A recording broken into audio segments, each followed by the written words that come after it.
with Hope Dementia Support. And we have Ann Richardson here with us today to talk about anticipatory grieving when your loved one has dementia. And I would like to allow Ann to tell us about herself because she's got an interesting story to tell. And I'm going to just disappear. And I'm going to call up the presentation. Here. Share. There we go. Move right into that.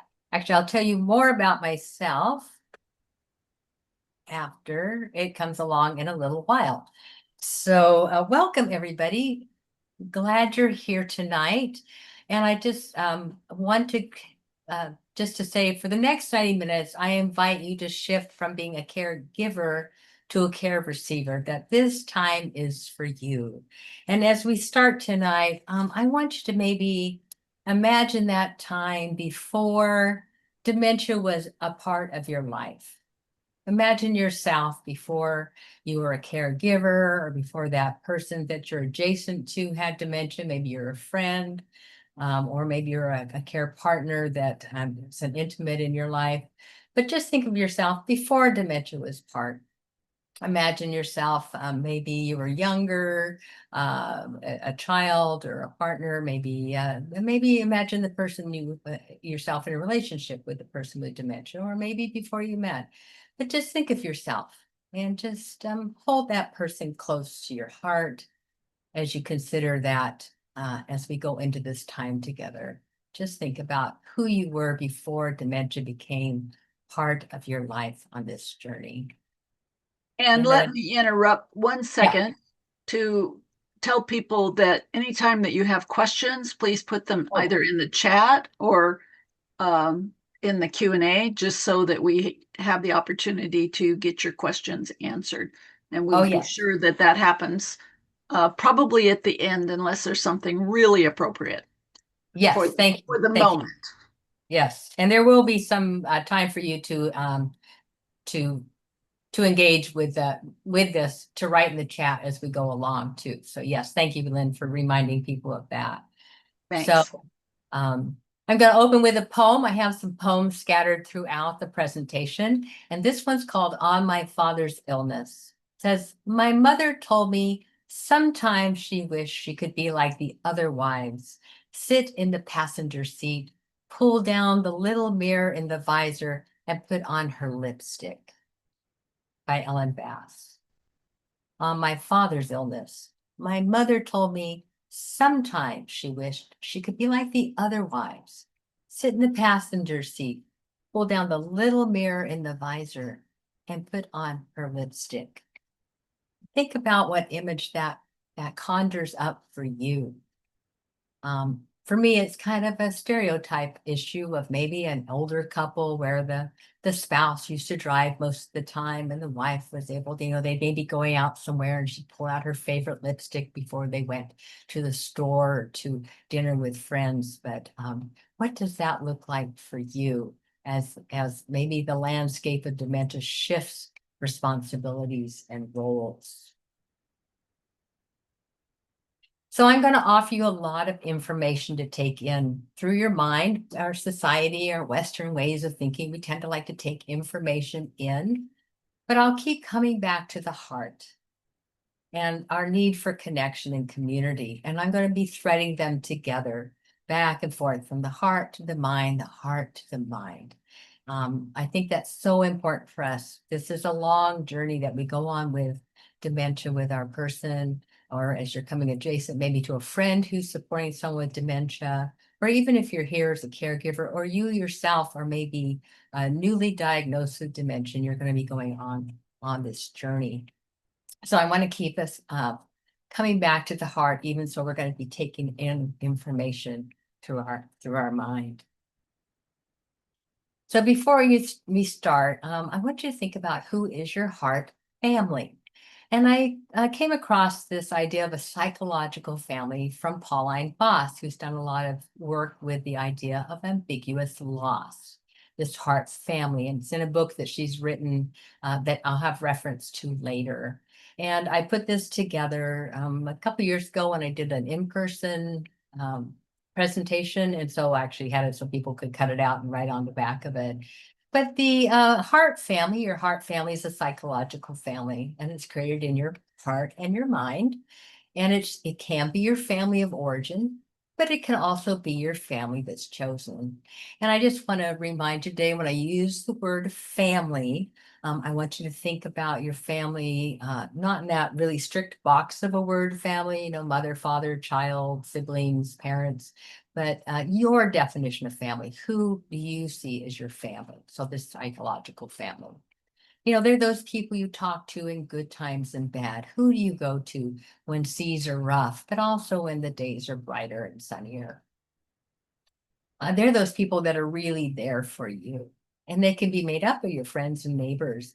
Maybe they're your Hope community support members if you're part of a Hope support group. They can be your spiritual congregations and even other caregivers and care partners. Um, they're those who provide you with human connections. They're those human connections that weave into your life. Now, I've added some more to this just from my own experience beyond what Pauline Boss did. I could say they can also be your ancestors, deceased you talked to for wisdom.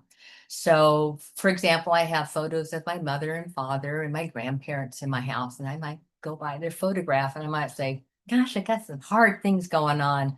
What would you do in this situation? I'm just a little confused." Or there's some traditions where they really do talk to their ancestors and not even direct descendants, but this broader connection to their ancestors. Some people talk to the land or to trees or to birds or the ocean, so they find a connection through nature for this idea of connection, what's important to them and supporting them through difficult times. And of course, we have fur family members that are important to some people: cats, dogs, horses, etc. So you got a copy of this sent out to you. And if you didn't, for some reason, get it, then you can reach out to Lynn or to myself. I'll have my contact information at the end of this.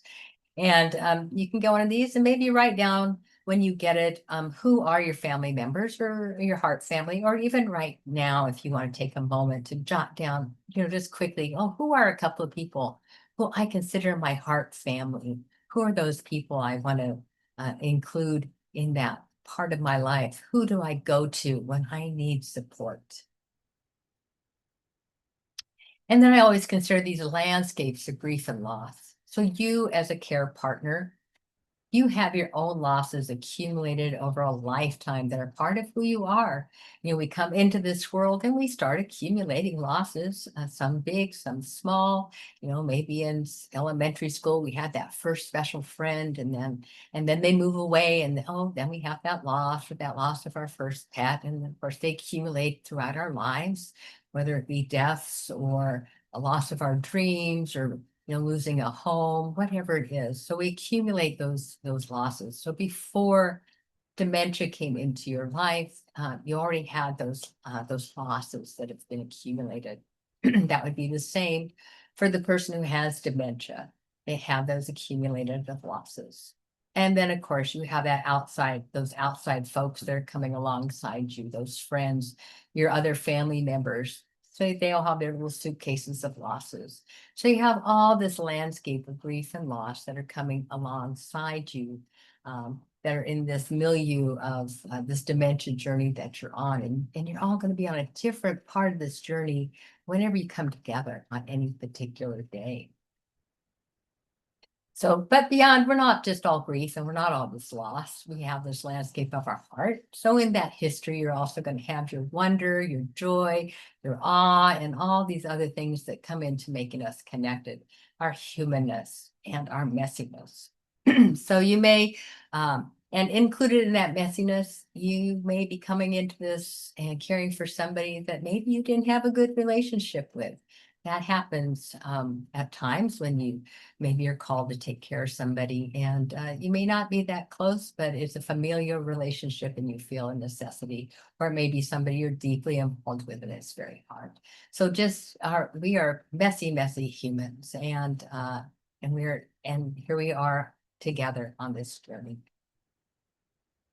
So, and don't worry, I will introduce myself. It does come up. So, but I do like to start with this quote from Help Us Here, with the caveat that, again, just to remind you to loosely hold the definition of family. And she does tend to use this all or nothing language, but hold it a little looser than that. But I do like to read this whole quote. When a family member is diagnosed with dementia, the entire family suffers a shock, and everyone in the family begins grieving, each person in their own way and on their own timeline. Even though the family member with dementia hasn't died, there's no getting around the fact that the family member has been diagnosed with a progressive, incurable disease that can be emotionally traumatic. Dementia can be particularly difficult because families often feel like their family member is slipping away one brain cell at a time. And in some ways, families are right. So I want you to take a moment to just sit with what I read. When a family member is diagnosed with dementia, the entire family suffers a shock and everyone in the family begins to grieve. So I want you to just think about your own experience with dementia. Does this reflect your experience? Did you feel like you were beginning to grieve when you finally received a diagnosis? Maybe you felt some relief because you had an inkling that something was going on. Maybe some family members didn't want to believe the diagnosis, but did it feel like that's when you finally were able to begin grieving? How does that resonate for you? And so now I'd just like to sit with that for a moment. Just take a breath, and I'll take one too. I try not to rush.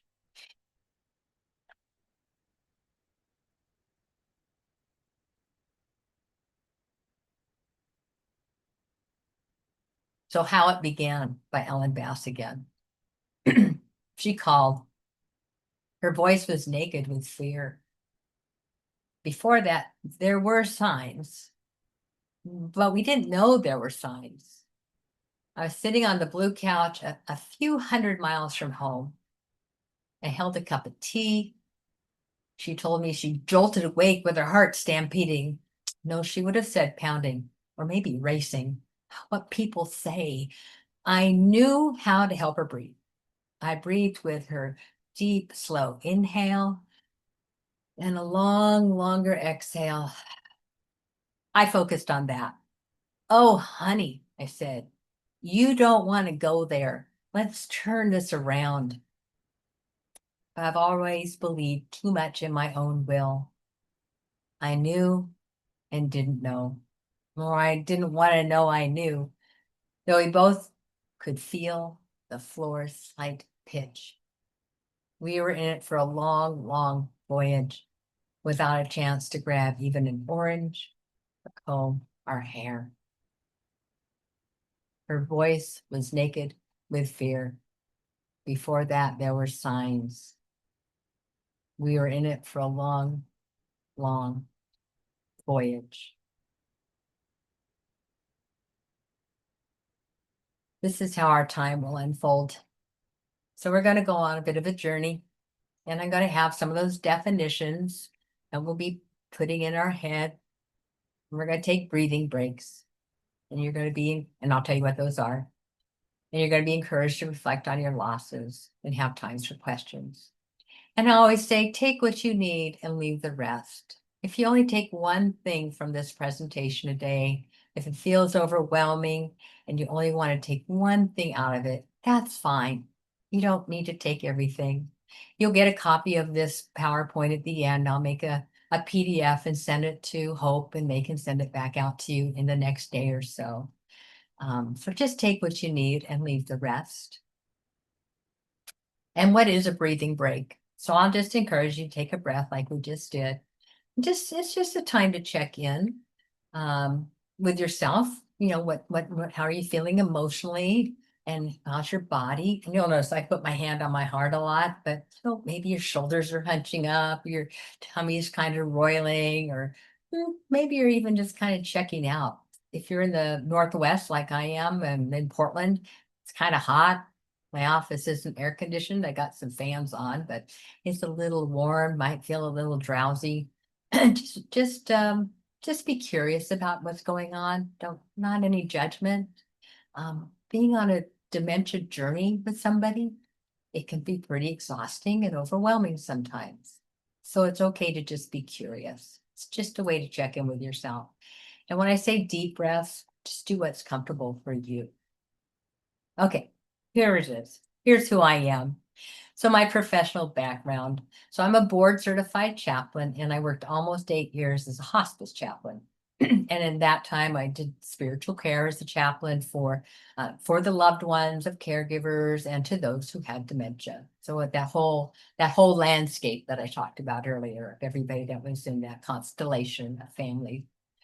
And I currently offer support to individuals experiencing grief and loss and going through life transitions in my own solo practice. My mother did have Alzheimer's, and she died back in 2018. It's hard to believe it's been over 8 years since my mother passed.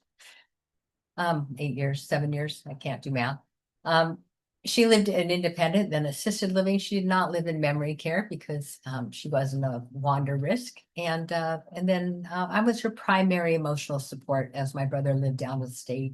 So I was her go-to person for almost everything except for that day-to-day care. But I want to know a little bit about you and let you share a little bit about you with each other.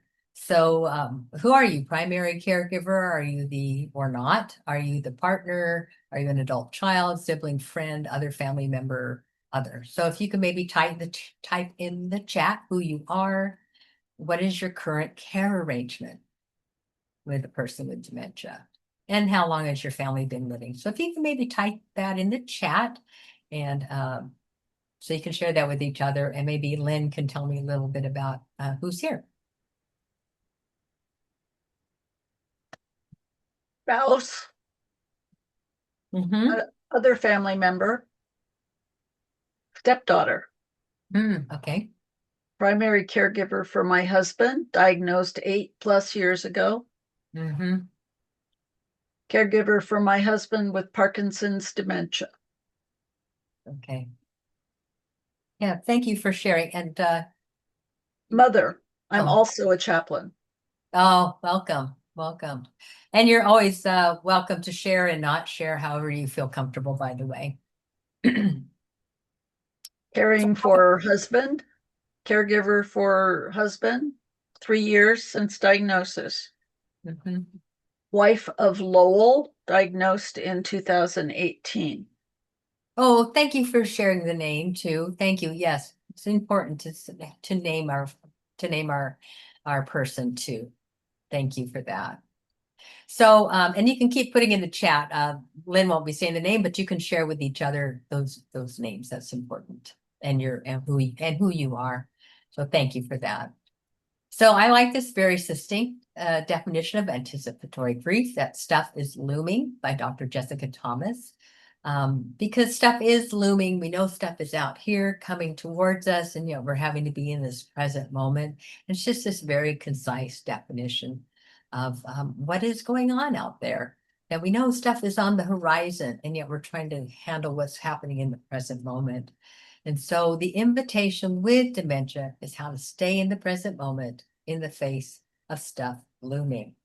And that is a lot of what we're going to try and talk about today, is how to balance those two things.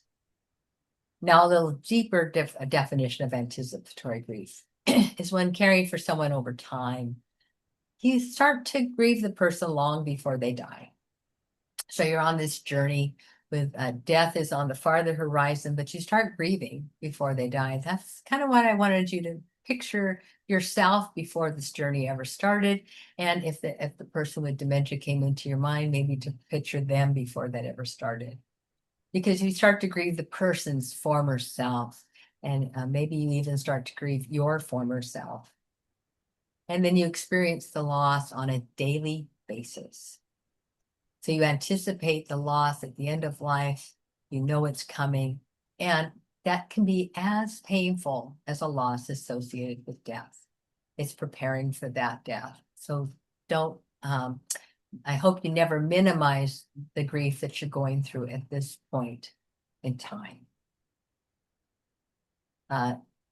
Caregivers have been known to experience guilt or shame for wishing it were over, or thinking their loved one is already gone, especially when someone is towards the latter stages, the later stages of dementia, perhaps when they're no longer recognizing their loved ones, or the people that have been important in their life, or maybe they're not eating anymore, or responding very much, and they might think, well, they're not there anymore, and then they feel guilt or shame, or they just wish this journey was over already. So it's important to realize that that is normal to feel that way. And it's been said that anticipatory grief is also a way that allows us to prepare emotionally for the inevitability of the death of the person. And this isn't just for dementia, but you also may have people in your life that have maybe a cancer or other types of chronic illness that's leading towards death. And this is also part of that too. So I love happenstance. I did this presentation, I don't know, 2.5 or so years ago. And then as I was updating it for tonight, this happened to come into one of my Substack emails. And we know that there's more folks that have early onset dementia, which means it impacts younger people, maybe children, their parent or an uncle or somebody they care about, or auntie, or even a sibling has an early onset dementia. And so they may be going through life thresholds and transitions at a younger age and having to deal with a parent that has dementia. And so I found this essay by Jennifer Phillips. I found her way of describing grief and her journey just really affected me. And so I wanted to share a couple pieces from it. So I'm going to go ahead and read the whole thing to you. Not the whole essay. I do recommend you go ahead and actually have a link to it in the resources and at the bottom of this slide, but in what you'll get handed out to you. And I do recommend you go read it. How do you make sense of the slow, relentless grief? You don't. You keep living your life. You go on first dates, but dread the moment the conversation steers to your family and they ask, so are you close to your parents? You take a long sip of your martini and simply say yes, and you? Because talking about an ailing parent is far from cool or sexy, and you don't want to tell your date that your dad is dying alone in a nursing home and your mom cries every day. Dad, you hesitate. I think I've met the man I'm going to marry. The words taste raw and sweet, and you realize this is the first time you've dared to say them out loud. He's the first to hear it, the first in on the secret. It's thrilling and terrifying, and you search his wrinkled, empty face, but he says nothing. Dad, did you hear me? Okay, he murmurs and motions to his pudding cup. This time, instead of a smolder, it's a dull ache. Grief is weird like that. You've been robbed of all the milestones and the tomorrows, yet you still don't know which moment will fall flat like a withered balloon and which will kick you in your chest. In that moment, you hate everyone whose father received this news with a giant whoop and a beam and I'm so happy for you, Jenny. Instead, you kiss his matted hair that faintly smells like cheap hand soap. You promise you'll see him soon, then cry the entire 7-hour drive back home to Washington, D.C. The cherry blossoms are starting to bloom near the Jefferson Memorial, and you see crowds of families smiling under the pink sea of pebbles. How do you grieve moments you'll never have? How do you grieve moments you'll never have? Anticipatory grief is complicated. I came across a small sample survey, and I found it had talked about some of the difficulties of being a caregiver with someone with dementia, but also reflected some of the positive aspects. So I wanted to bring it in today too. And I don't know if you've had this experience, but in trying to honor somebody who's on this dementia journey, you say you've been going to the doctor with them and you want to have them feel like they're participating, and the doctor asks them questions about, oh, are they taking their medicine? Are they going down for breakfast? Are they doing this? Are they doing that? And the person with dementia that you're coming alongside, they say, oh, why, yes, I'm doing all those things. I know this happened with my mother. And you're going, that's not true. And you don't want to say, no, this isn't happening in front of the doctor. And yet you're trying to rationalize with them, well, no, you can't drive anymore. No, you can't do this anymore. No, you need someone to help you take your medicines. And so that's part of the difficulty. You're trying to advocate for your relative while they may struggle against you and say, no, I'm perfectly okay to do all these things. So that was one thing they cited as being difficult. And some of the positive aspects is there was time to prepare for the death, that anticipatory grief, as that is looming on the horizon, but you can prepare. Or, there will be relief at the end. And also just the sense that they are providing a service and support to their loved one, that they are a valuable person in their life. And then this quote by one of the caregivers that they cited in the report was, it's a hard balance to grieve and live with the person at the same time. I don't know if that resonates with anybody that's here today, but sometimes it's hard to make space for your grief while you're living with the person at the same time. You only have so much energy and space. So another quote from Jennifer, but my dad wasn't dead. He was still alive somewhere, but fading, a body without its map, a mind wandering too far to come back. In this idea of a body without its map, I think about when I talked about landscapes of all these memories that we have, like a road map. I think of these AAA road maps we used to get when I was young. And I think about someone just getting some white out and erasing and shredding and taking parts of the map away.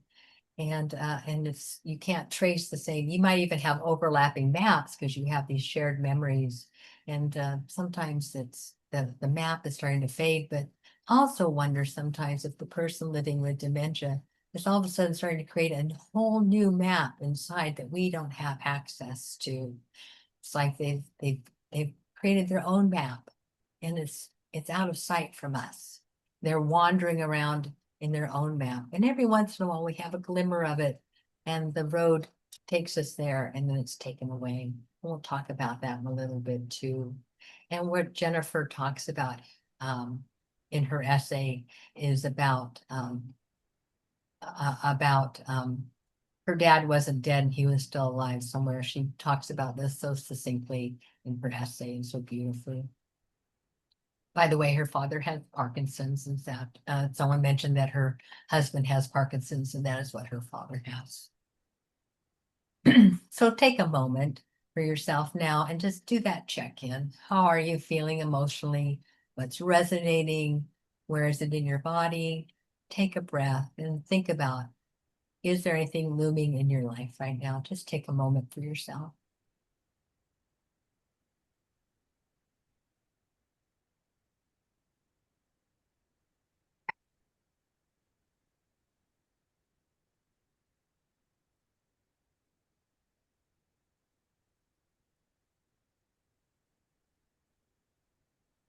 Or just could talk briefly about ambiguous loss, like that. I'd say those three-legged stool. We have ambiguous loss, anticipatory grief, and disenfranchised grief is the third one we'll touch on briefly towards the end. We talked about Pauline Boss earlier, and she wrote a book called Loving Someone Who Has Dementia, which is a book I highly recommend if you haven't heard of it before. She actually had a spouse that had or has dementia. I'm not sure if he still is alive. But she talks about two types, and the one that applies to us today is type 1, ambiguous loss. It's when the person is physically present but psychologically absent. So people disappear incrementally, which would be someone with dementia. And she says it is a complicated loss. So therefore, your grief will be complicated. It will be complicated.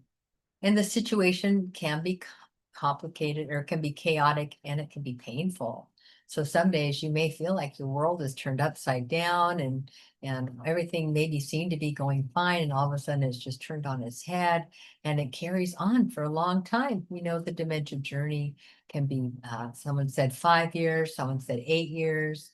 I know when I worked in hospice, we had some people that had dementia for 10 years, 15 years. I think the longest I had was 20. So it can be a very long journey. So the grief will carry on too. So you grieve along the way. So it's a chronic grief or an incremental death. So how do you take care of yourself in the midst of all this? She did an interview with On Being, which is where I got some of this information.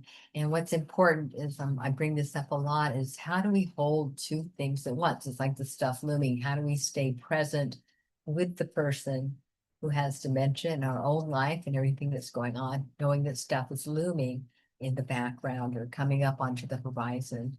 So it's the same thing here with ambiguous loss. We have two opposing ideas at the same time. We have someone who has dementia, and sometimes they're there. Sometimes that map may be coming up. Those memories might be coming up, and you come in and you have a really good conversation one day, and then someday they're not present with you. They're not there. They're in that other map. They're on that different plane, that different world, and so you need to be able to hold two truths at the same time. We tend to live in a world that wants to have things be either A or B, yes or no, right or wrong. And that doesn't work in this situation. You have to be able to hold two things at the same time.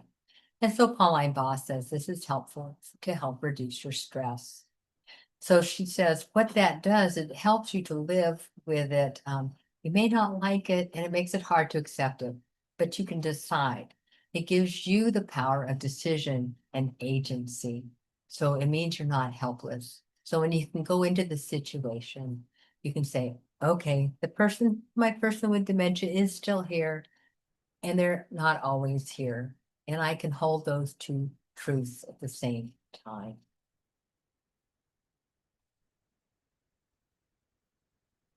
So as you consider the ambiguity of your loss, how comfortable are you with holding two opposing views? And your loved one is both here and gone.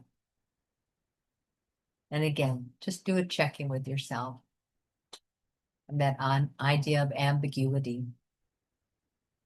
And that two things can be true at the same time.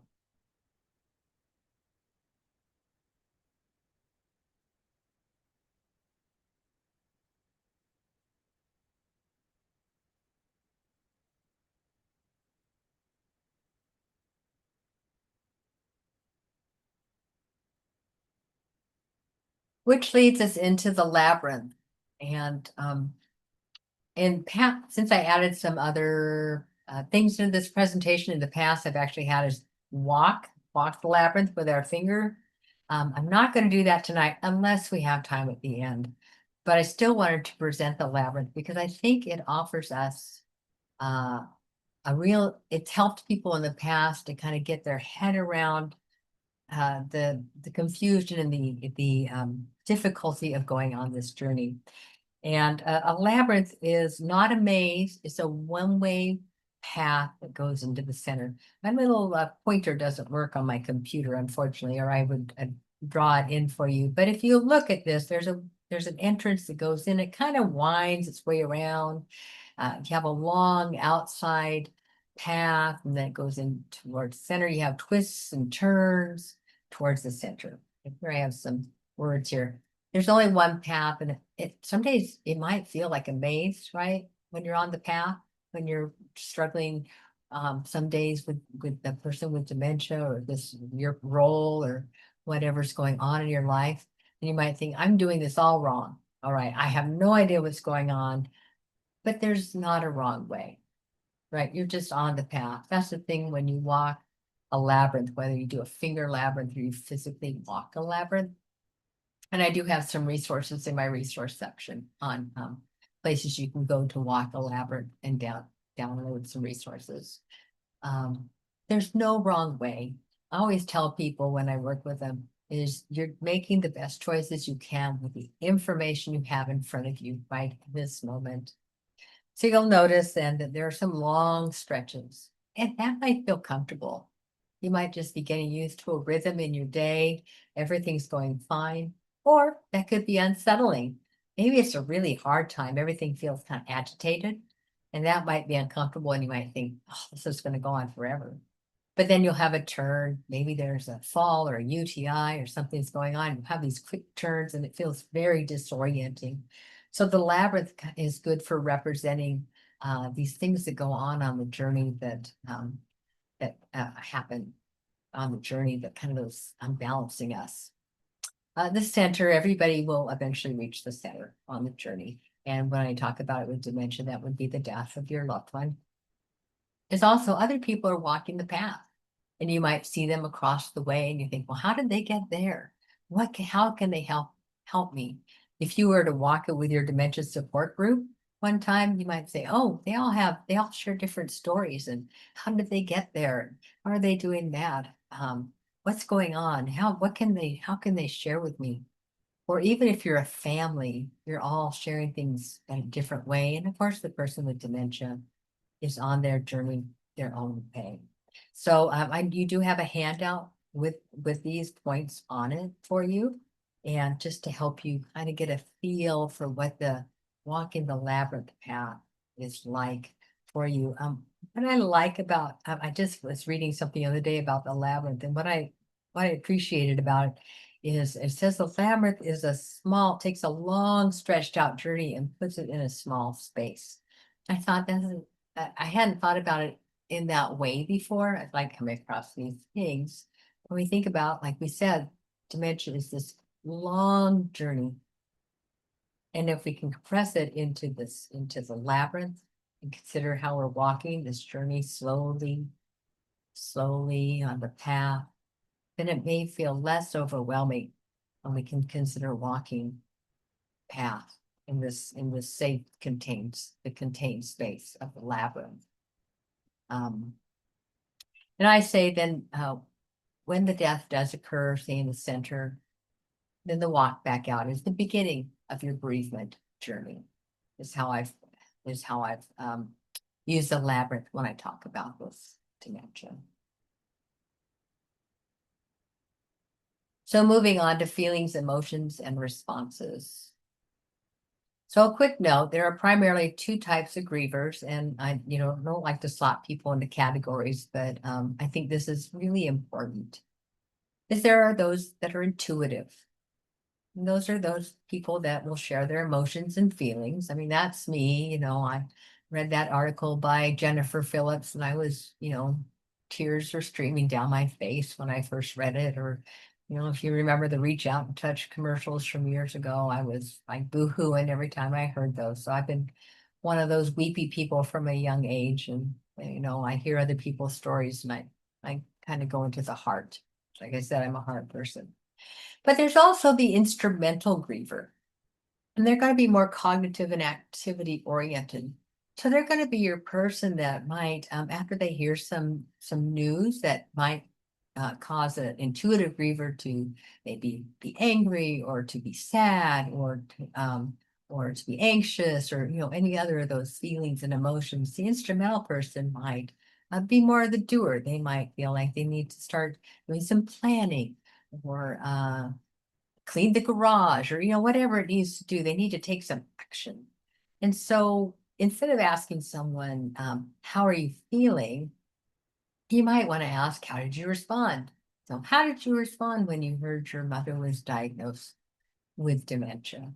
How did you respond when you heard your child was in a car accident? Instead of saying, how are you feeling? And that leaves more room for someone to share, less on the spot, and less room for judging someone. It leaves more room for curiosity. I always say if we can ask more curiosity questions, that leaves more room to be present to the other person. So there can be a lot of emotions with anticipatory grief, and this is just a tiny list, and we'll talk about some more in a little bit. And just keep in mind that everyone grieves differently. So we might have some overlap, but everybody will go on their grief journey differently. And like I said, sometimes we get so overwhelmed that we just shut down our grieving, and we need to set it aside for a while. And some days it might be really hard, and some days you might not experience it at all. You might have some just really good days, and that's okay too. So I'm not going to read the whole list, but just see if any of these maybe resonate with you. You might have some sadness and tearfulness. Has anybody ever felt some irritability and anger? Or loneliness? Anxiety or guilt? So these are just a few intense concerns for the person with dementia and their decline. So I don't know if any of those feel familiar to anybody, but that's a very short list I got from this one website. So here's another poem talking about emotions and what we may or may not do with them while we're on this journey. Jammed, crammed, damned. Emotions piled in a corner, one on top of another, stuffed in, crammed, jammed, heaped high, overlooked. Too busy to get to, like days old, or is it years old laundry in a too small hamper.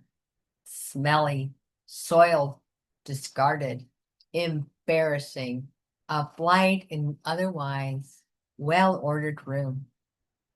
The lid won't shut. I cram them in. A few spill onto the floor, stray gray, a raging red, a simmering burnt orange, a withholding white. Don't mix the colors with the whites. Wash in cold water. Do not add bleach. Warranted to reveal manufacturer's defects. Emotions, mostly contained, put away, waning, over there in the corner. Hold on to those colors, a stray gray, a raging red, simmering burnt orange, a withholding white. Think about your emotions and what you have time for on this journey. Maybe you've had to stuff them away. Maybe some of them are need to be contained. Maybe you're nervous about letting some of them out, or maybe people won't understand them. And they're soiled and smelly. Which brings us to the tangled ball of emotions and responses, grief. Just a short word on this is it originally, years ago, the tangled ball of emotion had all sorts of words in it. It was from the 1960s when I was introduced to it in my chaplaincy training. And over the years, I found I didn't like working with that way. I like people to have more agency on how they use things. So I took out all the words, had a friend redraw it for me, and I added more emotions. And so now we have the empty ball of grief, where people can put in their own emotions and how they're feeling. Or I said, keep an eye down those colors: gray, burnt red, reds, and sienna oranges, and white, where you can color it in. And what I suggest for you is to maybe print out several of these, and over time, how you're feeling, maybe put in several words and see how over time how your feelings shift. Or maybe bring one to one of your hope groups and share with other people, oh, how are our tangled emotions doing and your responses. Or color them in, or share it with your family, or even depending on how your person with dementia is doing, maybe this is something to use with them, especially if someone is in the early stages of their dementia. What are their emotions? How are their responses? What's their grief? Because don't forget, they are grieving also on this journey. So here are some words, and try not to judge the words, just accept them as they are with curiosity. With loneliness, betrayal, rejection, helplessness, finding new strengths, freedom, joy, acceptance, unsettled, anguish. So these are just some words. You might have some more that you want to add to this. And what I'd like, and oh, by the way, the word responses, it used to just be feelings, but I always want to give a shout out to Dr. Terry Daniel for her insight into responses versus feelings. So kind of expanding that idea that we may not always be feeling people, but sometimes we respond to things. So I want you to take a moment, maybe, and type in the chat. What are one or two responses or emotions that you identify most in this present moment? And do that again, that check-in with yourself. And I'll go back to those words if you need to look at them, but type in the chat, one or two words or responses that are, or even a color that you might be feeling as that might be stirring up.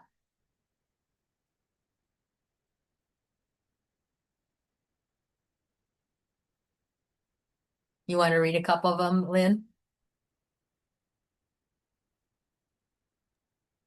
I forgot that I was muted. Gratitude and hope, loneliness and betrayal, unsettled, afraid, regret, unsettled.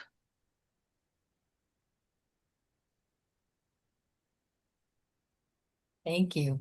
And you get a copy of this also in the handouts if you haven't already had a chance to open them up and look at them. So, Sadness,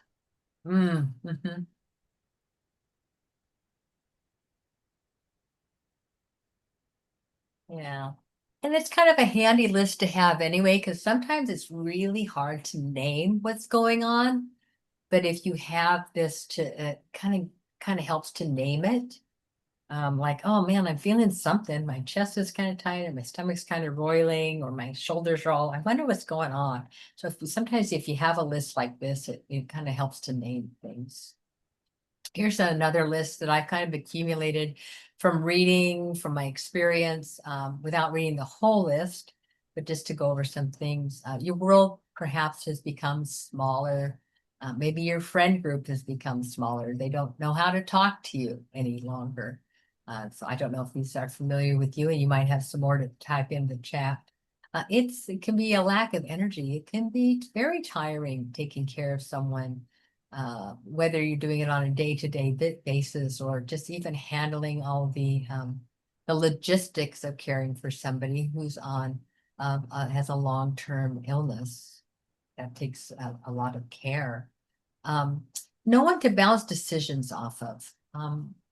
If you were in a coupleship, or even if you maybe had a parent-child relationship, I used to go see my mom all the time. We were very close, and I used to talk to her about all sorts of things. And then as her dementia worsened, I couldn't chat with her about things that I used to chat with her about all the time. So I couldn't, bounce things off her like we used to. And so you may find that as lacking, or even gossip about family and friends. All those common things you used to be able to do, or what is it, Taylor Swift is engaged to whatever his name, Travis Kelsey, whatever. So that might have been a big thing, and you can't do that anymore, right? Those things that used to be really important to you. And the financial insecurity, I keep thinking about folks with the early onset at any stage of dementia, but it's a financial drain on people. And imagine being someone in your late 40s or early 50s, and maybe you have kids that are in their teens or 20s, and maybe you're saving for college and you're planning on retirement, and you had a two-income household, and now all of a sudden one person is no longer a wage earner, and instead of saving for retirement or your kids your future or whatever, all of a sudden that is gone, and your whole bottom of your world is shifted. Or if you're in your elder years or your 60s, and you're planning this different type of your retirement together, and all of a sudden all your financial resources have to shift somewhere else. So I think that's a really big one, the financial insecurity. And of course, oh yes, son. A comment, naming the emotion reminds me of talking with toddlers or other littler kids. It looks like you're feeling angry. Oh, yeah, that's great. Thank you. And a Yeah. comment that the kid is overwhelmed like we are sometimes. Thank you for that. Yeah, it's a good observation. Good. Yeah. Barbara says the loss of talking and bouncing and sharing is so painful. Oh, thank you. Yes. Yes. And perhaps this is where your psychological family, your heart family can come in, and this might be a way to start sharing with them using this presentation to say, this is my grief. I don't have anyone to share these things with anymore. You know, I think these are the losses people don't get. They don't get. So I want you to have a chance to write for 5 minutes. In the midst of being a caregiver, we can feel like a different person. You might feel like a different person, and that's a kind of loss. So I'm going to invite you to write for 5 minutes using one or two of these I statements. It might not be about you being a different kind of person, but just these might be your fears from what we just talked about, these losses, these anticipated and unanticipated losses. I wonder, I see, I miss, I dream, I worry, I fear. And just jot down if you brought something to write on, or if you need to type it in on your computer, however you feel comfortable. And I want you to just write for 5 minutes about use just one or one of these or two of these, whatever you feel comfortable. Just write. Don't let your little editor in there and tell you it's not good, because you're not going to share it with anybody. It's just for you. And I will tell you when you have 30 seconds left, and then I will tell you when we're done. So go ahead and just use one or two of these and just write. This is your time.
In about 30 seconds. We're going to do it for 4 minutes instead of 5. Just because of timing.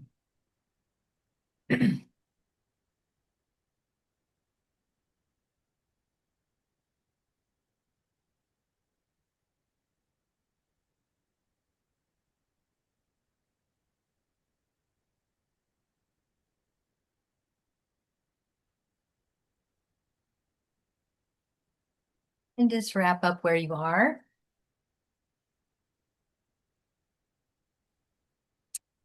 And if you want to type in the chat, maybe you'd like to share a line from what you wrote, or if anything surprised you, just to share with each other. So we have these 2 comments that I think are very telling because both of them talk about fear. Mm. One of them says, I fear I can't cope and I'll become a terrible person. Mm-hmm. And the other says, I fear I will lose myself and have already done so. I am a caregiver, not who I used to be. Thank you for sharing that. That's a very intimate thing to share. So thank you for bringing that. Yeah.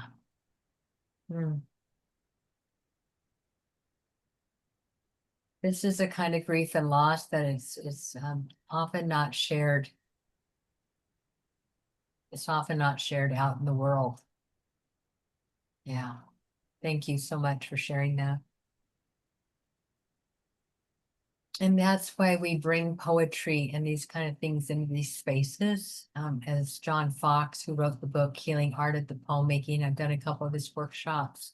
His poetry helps us to feel our lives rather than to be numb. And even if you didn't write a poem, even that act of just putting those words on the paper kind of helps to express. And for some people, it might be a different kind of art form. It may not be writing, it might be collage or painting or knitting or something different, but whatever helps you get what might be stuck inside out of you. So please keep finding those ways to express yourself. So speaking of poetry as medicine, I've brought this in, I think, every time so far. And it's a poem I wrote as I dealt with my mother's Alzheimer's. And so I'm going to go ahead and read it, and you're going to have a chance to write again in response. So I'll go ahead and read it. Mom's new friend. At first, Alzy dropped by for occasional visits. She enjoyed reminiscing and distracting you from the boredom of everyday retirement, widowhood, aging. Then she became that new friend who invited herself along on a trip to the grocery store, telling you what you need and discarding your list. Soon she was stopping by for dinner, staying for dessert, watching TV into the wee hours. She never offered to do the dishes. Eventually, she moved in and became so familiar, you forgot to tell me about her. She said it was okay to take long naps in the afternoon. Those bills really didn't need to get paid. And why take that medication anyway? She would go driving with you and give you bad directions. When I found out about Alzy and asked about why she was taking up so much of your time, you got upset, so I stopped asking. And the three of us learned to walk together in a new sort of relationship that feels like autumn took a sudden turn to winter and I forgot my fleece lined jacket. I wonder what happened to your forgotten memories. Did Alzy shred them, put them in recycling? Or maybe they're in the storage unit and she'll bring a few back someday. Some moments you understand your new friend has taken over your life, but the moment passes. And Alzy, she has days she's generous and some days she's stingy in sharing you. I want to ask Alzy if she has a daughter who's waiting for to be my unbidden friend, waiting for 30 years to pass so she can sidle up beside me with a case full of pastel paints ready to cover my history. When I visit with the two of you, the room feels crowded and sparse at the same time. I want to tell your unwelcome friend to leave and forget about you. So again, I'm going to ask you to write. using these prompts as doorways to talk to dementia, or enter into your experience with dementia and the person you care for. Using either dementia, I wish you would. Dementia, I wish you would. Or when I entered the room, or the last time we. Or you know what, if something else is like stirred up for you and you want to write something else, that's fine too. But these are the three I'm suggesting, and I'm looking at the time here. We've got just under half an hour. So I had 5 minutes. I want to make sure we have time for Q&A, and I have a few more things. So we'll just write for 5 minutes, but this might be something you want to go back to later to talk about. But just write dementia, I wish you would, or when I entered the room, or the last time we. Just let your pen flow for 5 minutes or for 4 minutes. We'll do 4 minutes, and then I'll let you know when we just have about 30 seconds left.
And about 30 seconds left.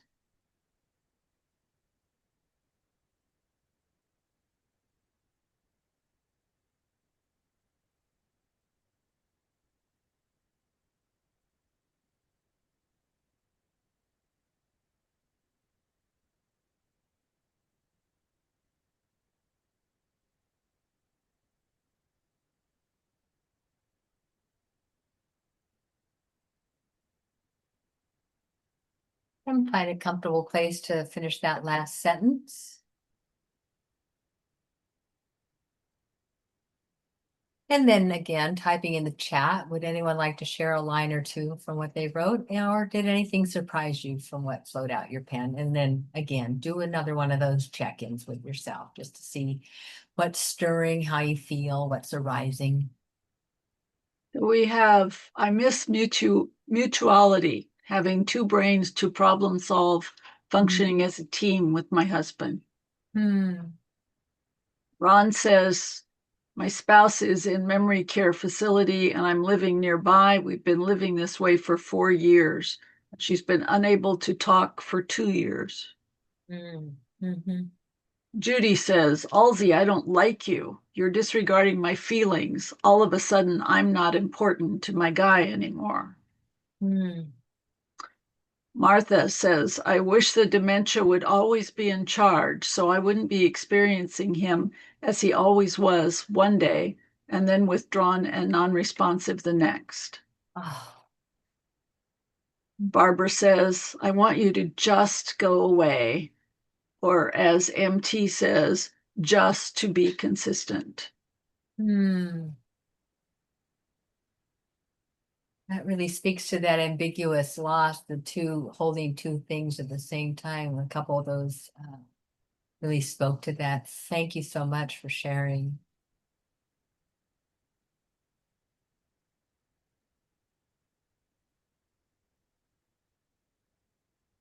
Thank you, everybody. These are very tender spaces, and I hope you're all taking care of yourselves too while we're here today. Just taking care of where you are in this space. It's a tender time. Any more, Lynn, before we move on? Let's see. D, you're taking time away from our life together.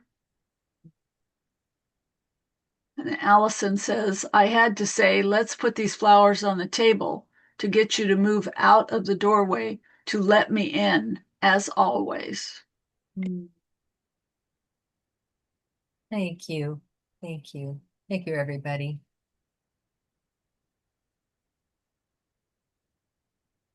So disenfranchised grief is the third one. It's one of the newer new ways we talk about grief. Dr. Ken Doko, an expert in the grief world of grief. And I'll go ahead and read the whole definition. The people dealing with disenfranchised grief are those who have experienced a loss that's not acknowledged by others. Essentially, it's a type of grief that is not socially recognized, not openly supported, and not well understood. It means you had a significant loss, but didn't have the support from others that you would normally have. It literally means you aren't given the right to grieve. So I don't know if this rings any bells for you. There are 5 types. We won't go in depth on this because we don't have that much time, but it's basically when the griever is not acknowledged. So, and this especially is true for the person with dementia, is believing someone with a cognitive difference can't understand someone has died. That happens. But I like this quote by Carl Jung that says, loneliness does not come from having no people about one, but from being unable to communicate the things that seem important to oneself. So, and I'm hearing in some of what you have shared that there are things that are important for you to share, and perhaps there's nobody that's there to listen to you, to support you on this journey of grief and loss.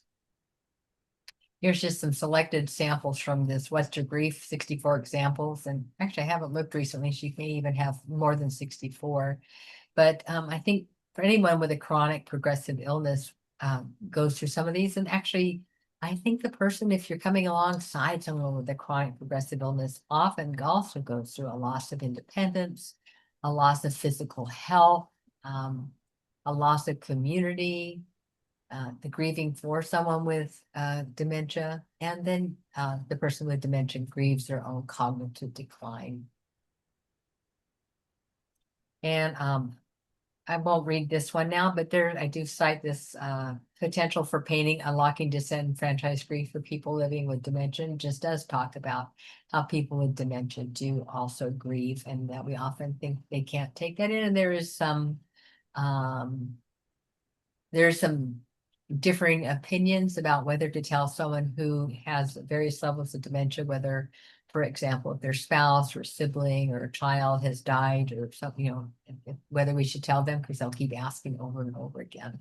So this kind of tried to address that, this particular study. But I want you to take a moment first and think about a time perhaps when your grief may have been disenfranchised, when perhaps it hasn't been acknowledged as being important or understood. And do that check-in again with yourself.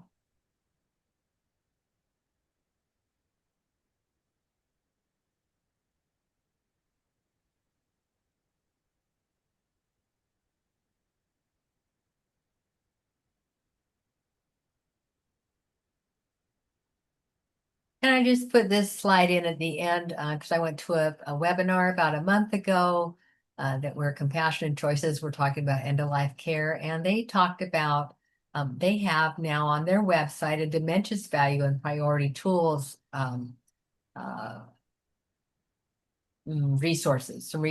So if you want to add into your end-of-life care planning kit for yourself, you may not have dementia, but you can plan for if I should get dementia. They have a list that you can go through of what care you would want in the event that you have dementia.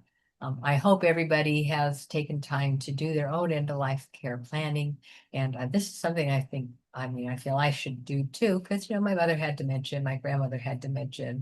I hope I don't, but, I don't know that may not be in my future, which I addressed in my poem. So anyway, this is on the Passion and Cares resources as a resource to them. One more poem, I think, addresses a lot of a part of losing yourself in the midst of this journey. Losing by Ada Limon, former poet laureate of the United States. After your father gets lost for the third time, you get angry because he won't answer his phone. Part of me wants him to stay lost. God, what has stolen my generosity? He pours a bowl of cereal and milk and leaves the refrigerator door open. He calls you boss and me mother. Yes, mother, he says, and rolls his eyes when I tell him to eat something to clean up after himself. Would I be more patient with a child? Would I love the smallness of life more than the goneness of the mind? Yes. I don't know what to do with him, so I cook elaborately pea salad with blanched red onions, radishes and asparagus, scalloped potatoes, all good things that come from the ground. He eats the mini eggs I've left for guests until they're gone. He says, "How do you feel about abortion?" I explain how you can eat violets and dandelions and wild chives, so we almost have an edible lawn. He says he hates birds. I laugh. I ask him, "How can you hate birds?" He says he hates them because they're everywhere. They are all over, everywhere you look. And we look up at the sky together. Turns out he's right. Those damn things are everywhere. So in the end, I just want you to remember, treat yourself with gentleness and kindness. And there's my mom and me and my family. So thank you all for being here today, this evening. And now it's time for questions. Yeah, you have 15 minutes for questions. Is there any way, can we see people or is it not possible? We can't see people. We could hear them Okay. if they raise their hands. However that works best from your experience, Lynn. So it just depends on what people feel like doing. Okay. So if we see hands raised. So what would your recommendation be when their person has gotten on their last nerve Mm. So I guess a part of that would depend if you were living in the same space, or if that person was, if your person was in a separate location, like a memory care or something like that. If you're in the same, if it's your last, yeah, like someone said, it's like working with a toddler, right? You're saying, you might say, well, I'm on my last nerve and I can't do this right now. And sometimes that's very hard, right? If someone's following you around, pestering you, is it safe to go to a separate room? Um, is there somebody from that heart family, right? Your heart family can come. Is there a resource for you for someone to come over and be present with you and give you a break? I know this is not always easy, but is there a way for you to care for yourself? Is it, even if it's just some breathing, just whatever, what helps you to just step away for a minute, even if it's a mentally stepping away, playing some music, reading a favorite passage in a book that you like, a quote, aspirational quote, whatever, or going in the bathroom and screaming into your hand. You know what works? Find something that works for you to step away out of that situation for a moment. I don't know, is that helpful? Sure. So, Judy has a question. Mm-hmm. Judy, you can speak. Thank you. Thank you for talking about disenfranchised grief. I have felt that for so many years, a loss not acknowledged by others. Unfortunately, this platform gives us a voice and more understanding, and I thank you. Even though I can't communicate my loss very well, I'm learning. Thanks. Oh, you're welcome. You're welcome. Well, hopefully those you encounter, maybe you can even show them the definition and say, this is what I'm feeling, or, it gives you some resource. We're trying to educate people, right? Yeah. Thank you, Judy. Thank you for being here. Allison. Um, since I'm not the primary caregiver, um, I I wonder about the basically what to do with the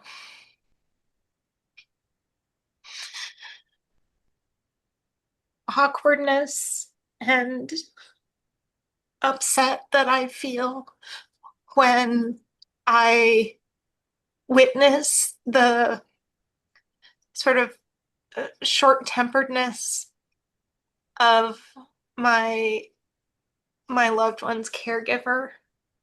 It's especially since the caregiver is my own parent.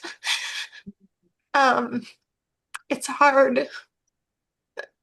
What I've done is to just try to model the kindness behavior, but of course, I only spend, a very small amount of time with them or with her, and not the 24/7 that my parent does. I'm so sorry. Yeah, go ahead. I was just gonna say, I know it makes um it makes my kids uncomfortable to be around them. I mean, it makes me uncomfortable, but I deal with that differently, I guess. Mm. But I was wondering if you had some suggestions about how to not let that keep me from spending time with them. Right, right. And it sounds like between the two partners, is the one open to education, the caregiver open to education, the primary caregiver? Like, could you? Allegedly, I don't know if it's practical. Uh-huh. I mean, like you couldn't show her, hey, these are the feelings that might be coming up, and I'm wondering, Yeah, I mean, it's certainly a conversation I could have. I don't know whether it would change anything, mm-hmm. but Yeah, it might make me feel better. I know. I mean, it sounds like in the primarily is how do you care for yourself in the moment? It sounds like you're, like you say, modeling for your kids, uh, dealing with your own grief and, and maybe just sharing that, like, is it your mom caring for your dad or your dad caring for your mom? Which way is Yeah, dad caring for stepmom. for your stepmom? Okay, like Mhm. saying, dad, Yeah. boy, this is my experience when I'm here. I feel the sadness or whatever, anxiety, Right. whatever, when I'm here, and I'm just wondering, what are you experiencing? Exploring things with curiosity Hmm. might give him an opening to reflect. So Yeah. that's it. And then maybe just keep your visits short enough so when you feel the overwhelm. Yeah. Yeah. But it's a very hard when, we run into those experiences when one partner doesn't want to, thinks they're doing everything just fine. And you don't know what their relationship was, may have had issues to begin with, and then they get amplified once dementia Sure. comes into the room too. Yeah. Yeah. It's We have a hard. question. Mhm. Is therapy needed for a couple with Alzheimer's? Is individual therapy or couples therapy more helpful? Yeah, so I'm not a therapist, so I wouldn't be qualified to say whether or not that's true. Um, I mean, am I'm not a therapist. I do spiritual. I help people come along on the spiritual aspects and grief support. That's what my wheelhouse is. I guess it would depend if in the past have you needed therapy in the past? Is that something you feel like you would be supported? Therapy, it doesn't mean there's something wrong with you if you need to seek therapy. It just, maybe you just need that extra support. Maybe you need someone to talk to and talk things out with. So, you could inquire and see if that would be helpful, right? See if it's helpful for you. Never hurts to talk to somebody, right? You can find someone. I would look for someone who's conversant in grief and loss therapy, and maybe even with an else who understands dementia. So a comment related to Allison's dealing with her dad from Beth says simply acknowledging how difficult caring for her may help your father realize his temper is leaking through as he provides care. Oh, that's a great comment. Thank you. See, and that's why being part of the Hope support groups is you can bounce ideas off of each other and shared experiences. So thank you for that. Barbara, you can talk.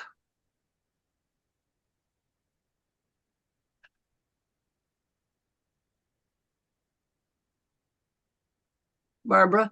Yeah, Oh, can you hear me? Yes. Okay.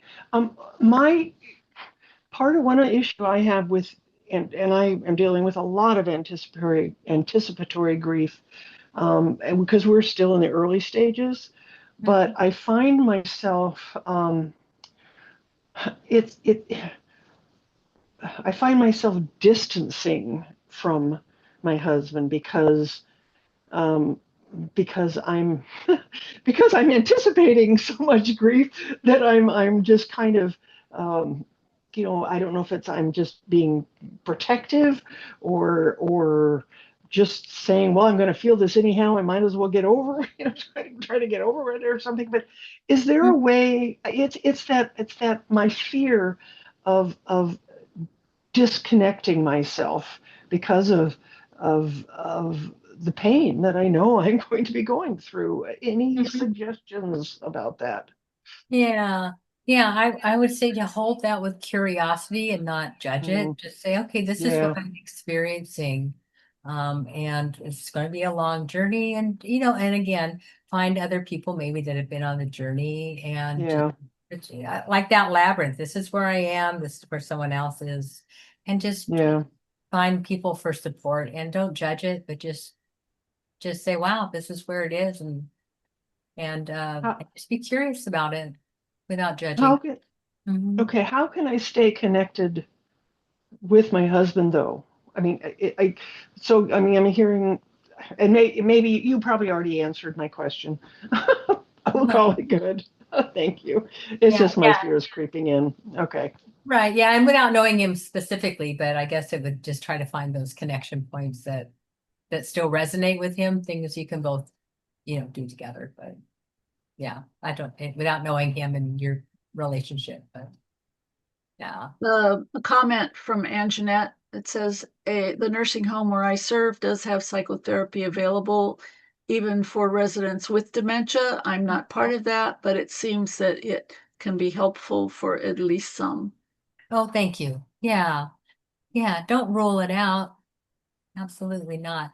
Because like I said, we come with our messiness, and some relationships are complicated even before dementia enters the picture, right? So yeah. So anything else? Because I think Lynn has to say a couple things before we sign off. But Yeah, we're close. Martha comments that this is a great point about disconnection. Mhm. And you mentioned that an early onset dementia is more common recently. Can you speak more about that? Why is that the case?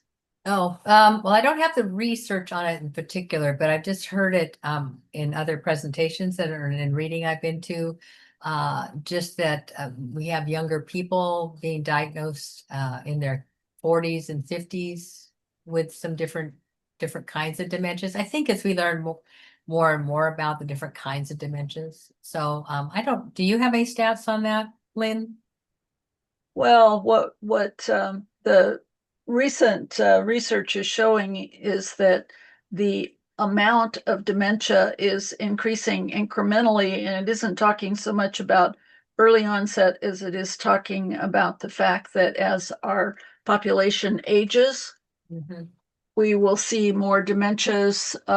People after the age of 80, about 1/3 of our population will have dementia. Yeah. And of course, we're all getting older. That's true.